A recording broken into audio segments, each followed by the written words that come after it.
Бул Ансар Групп кооперативинин кеңсеси дал ушул кеңсеге үй алууну көздөп келген кардарлардын ар кандай суммадагы акчалай төлөмдөрүн алып, бирок бүгүнкү чейин убадалаган үйлөрүн алып берген эмес. Буга байланыштуу кооперативден жабыр тарткан 59 жаран Ош шаардык ички иштер башкармалыгына арыз менен кайрылган. Мындан улам Ансар Групп кооперативинин жооптуу эки жетекчиси кармалды. Азыр эми мен мына сотко кайрылайын деп атам, мен бияка жазып. Ошо мыйзам чегинде мен акчам эле берип койсо, алардан эч кандай мен доом деле жок. Ошол.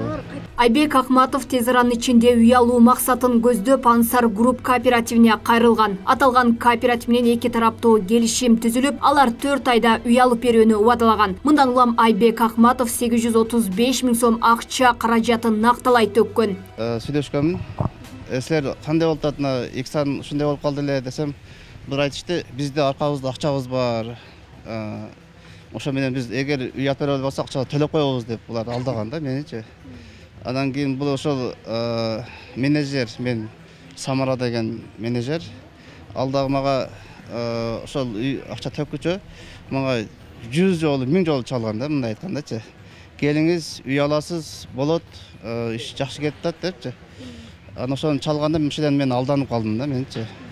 Аталган кооперативден жабыр тарткандардын дагы бири Гүлкан Абдыжапарова. Ал автоунаага болгон муктаждыгын чечүү үчүн кооперативге 280 000 сом акчасын салган. Бирок кооператив келишимде көрсөтүлгөн убадаларын аткарган эмес. Мага 700 000 каржылаш керек эле. Мен айттым, мен каржылагандын кереги жок, өзүмдүн акчамды кайтарып бергиле.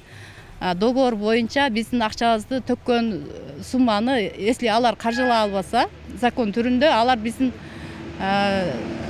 услуганы дагы, өзүбүздүн основной сумманы дагы төгүп беришке, алар төгүп бериш керек эле. Анан ушул убакка чейин 1 сом да жок. Наоборот, ошо күндө 1 жолу бардым, 2 жолу бардым, алдап бизди жөнөтөт. Мына тургула, ана тургула деп ошо.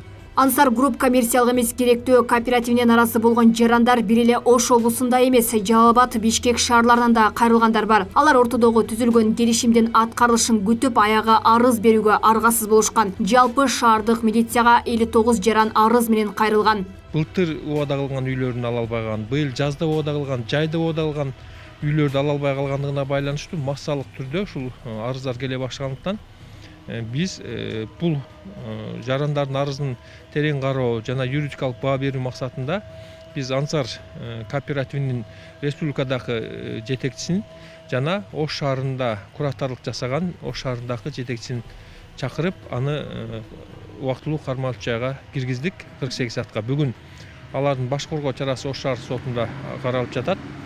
Ансар Групп коммерциялык эмес керектөө кооперативи 2021 жылы 3 майда каттоодон өткөн. Юристтердин айтымында кооперативге келген кардарлардын басымдуусу келишим менен толук таанышпайт. Мындан улам нааразычылык күч болорун билдирет.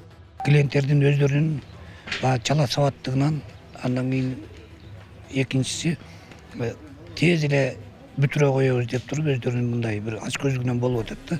Булар баягы келишимде бул ишканалар өзү кандай ишкана, мамлекет тарабынан буга көзөмөл барбы, жокпу, булар өздөрү үй салбаса кантип бизге үй алып берет деген суроолорду өздөрүнө биринчи бербей эле, булар да алынган жери тездик менен 1-2 айдын ичинде үй алып калабыз деп туруп мүчөлүк взнос дагы төгүп атышат, андан кийин берген суммаларды да берип атышат.